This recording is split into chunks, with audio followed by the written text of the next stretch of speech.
আমি জানি না আমার জন্য কি অপেক্ষা করছে। 47তম বিসিএস আমার খুব সন্নিকটে।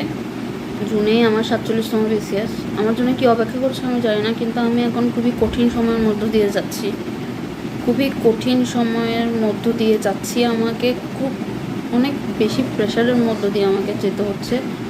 আমি জানি না আমার কতটুকু কি হবে না হবে, আমি জানি না। অনেক বেশি প্রেশারের মধ্য দিয়ে যেতে হচ্ছে আমাকে, এটুকু জানি। এত বেশি প্রেশার পড়াশোনার, মানে আমার যদি টার্গেট থাকে যে আমার আজকে রাতের মধ্যে এই বইটা শেষ করতে হবে, কেমন লাগবে?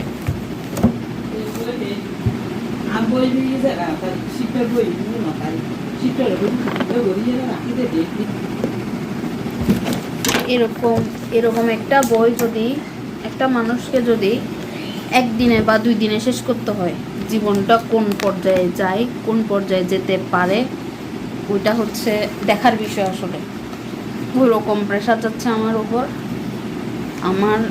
আমি জানি না আমার জন্য কি অপেক্ষা করতেছে, কি হতে পারে কি না হতে পারে আমি জানি না।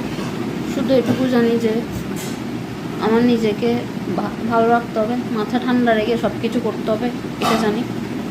কিন্তু আমার যে পরিমাণ প্রেশার যাচ্ছে আমার উপর, আসলে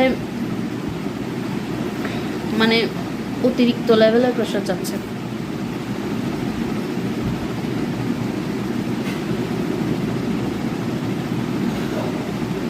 শেষ পর্যন্ত করে যাব, দেখি কি হয়। শেষ পর্যন্ত করে যাব। আসলে দিন রাত 24 ঘন্টা তো টানা হুড়স্থুলভাবে তো ওটা করা যায় না।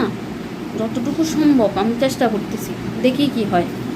ভগবানের ওপর বিশ্বাস রাখি, কি হয় দেখি। 47তম বিসিএস টার্গেট।